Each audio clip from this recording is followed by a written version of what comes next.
The forum will first hear the voluntary national review by Canada, and I now invite Her Excellency Karina Gould, Minister of Families, Children and Social Development of Canada, to make a presentation. You have the floor.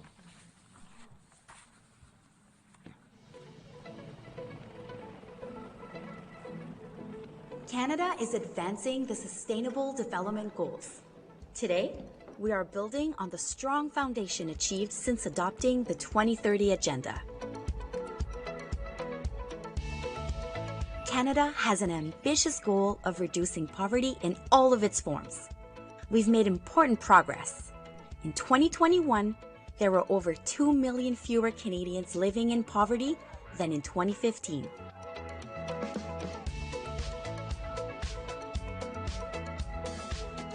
Access to education is key, including early learning. Canada is working to make sure that every child and student in the country has the opportunity to learn in a safe environment. We are a global leader in the promotion of access to safe, inclusive, quality education, especially for girls and for people forced out of their homes because of conflict.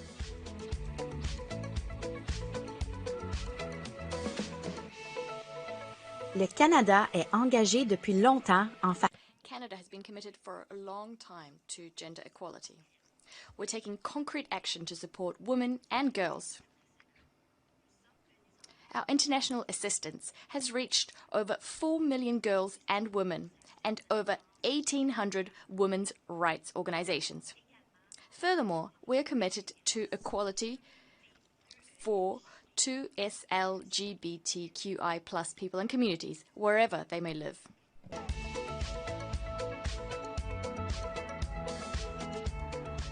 Le Canada prend des mesures. Canada is taking action on climate change. We're working with international partners to clean up our oceans, as well as to protect and preserve the lands that sustain us.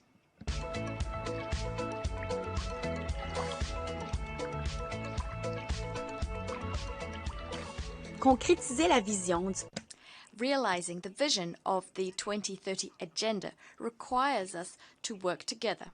The stakes are far too high for us to fail. Interconnected, we have to know that the only way for us and our families to succeed is to make sure people on the other side of the world have the opportunity to succeed, and the SDGs are a roadmap to do that. That's why it's so important that we be working on them, both at home and around the world, because it's all connected. Canada has made progress to achieve the SDGs, but we know there's more work to do. We will continue to build on this progress and work to improve the lives of Canadians and millions of people around the world.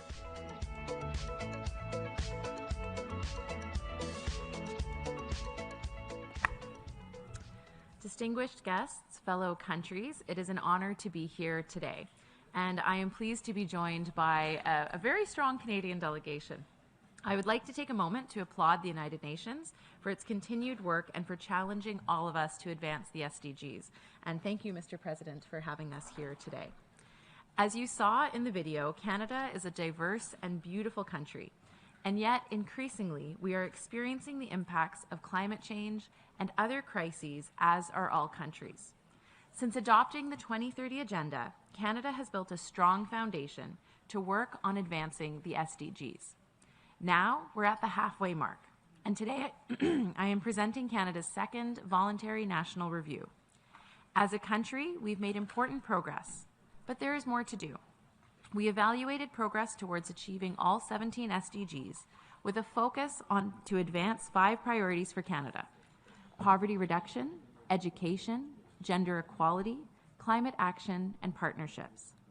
As part of our ongoing commitment to Indigenous peoples, reconciliation is a priority for the Government of Canada, and it's a cross-cutting theme across all SDGs, and we are committed to working in partnership with Indigenous peoples to advance the SDGs.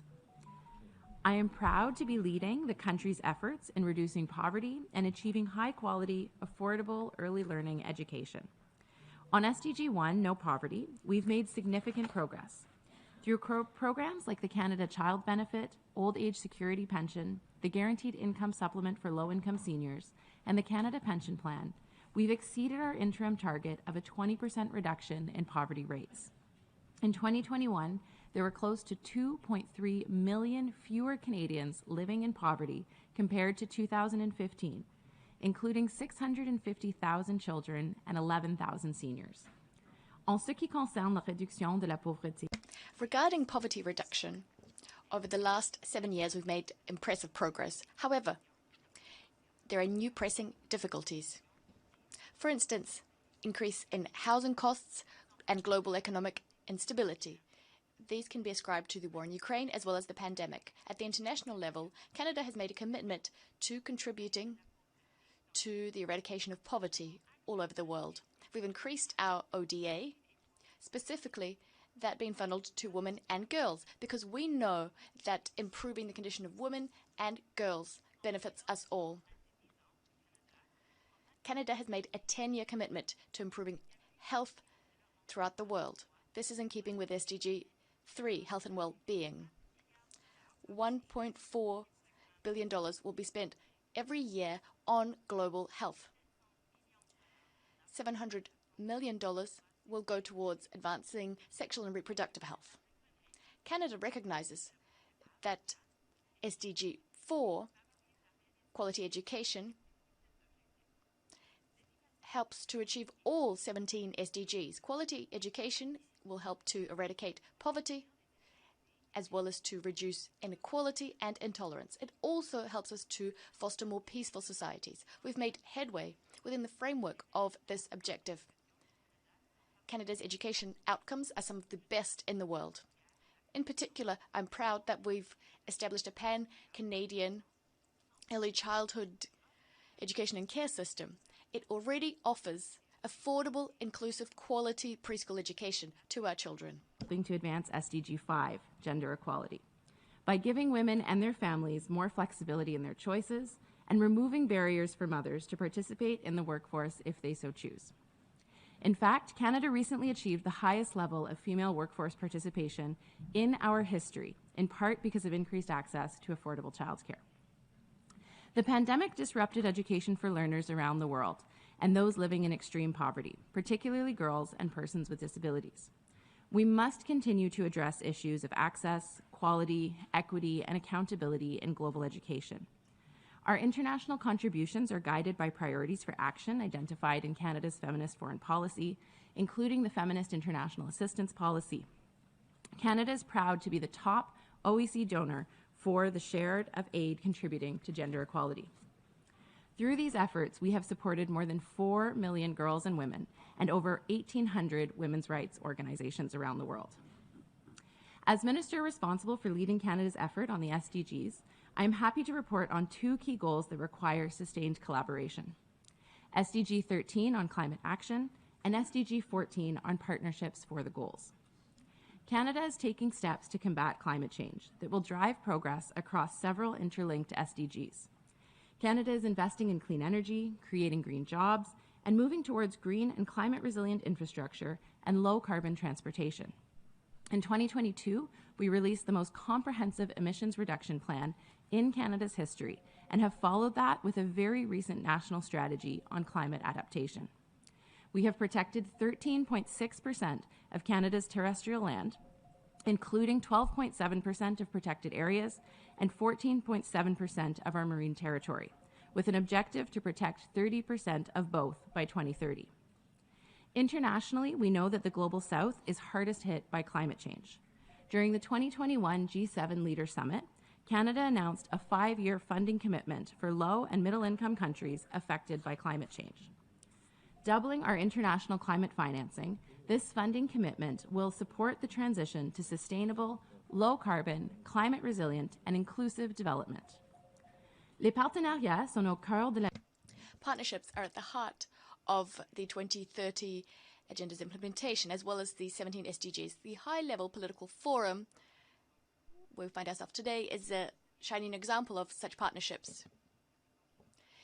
The chair of the Group of Friends of the SDGs of the UNSG encourages everybody to pool their efforts so as to accelerate progress on the SDGs. Our VNR puts the spotlight on initiatives being implemented by stakeholders and partners all over the world with a view to advancing the SDGs. We've funded programs geared towards helping regional and local groups as well as Indigenous organizations so we can raise awareness about the SDGs and get people on board to implement them. Thanks to these efforts, we've created various opportunities allowing everybody to contribute to SDG implementation. Critical. And to that end, Canada will lead the comprehensive review of the Global Indicator Framework. We will also conduct our own review of the Canadian Indicator Framework and will draw on more data sources to reduce gaps in reporting on the SDGs. So in conclusion, we are hoping that Canada's second VNR will generate dialogue and allow us to collect meaningful feedback that will inform our next steps as we continue to advance the SDGs at home and abroad. Thank you. Merci. Miigwech.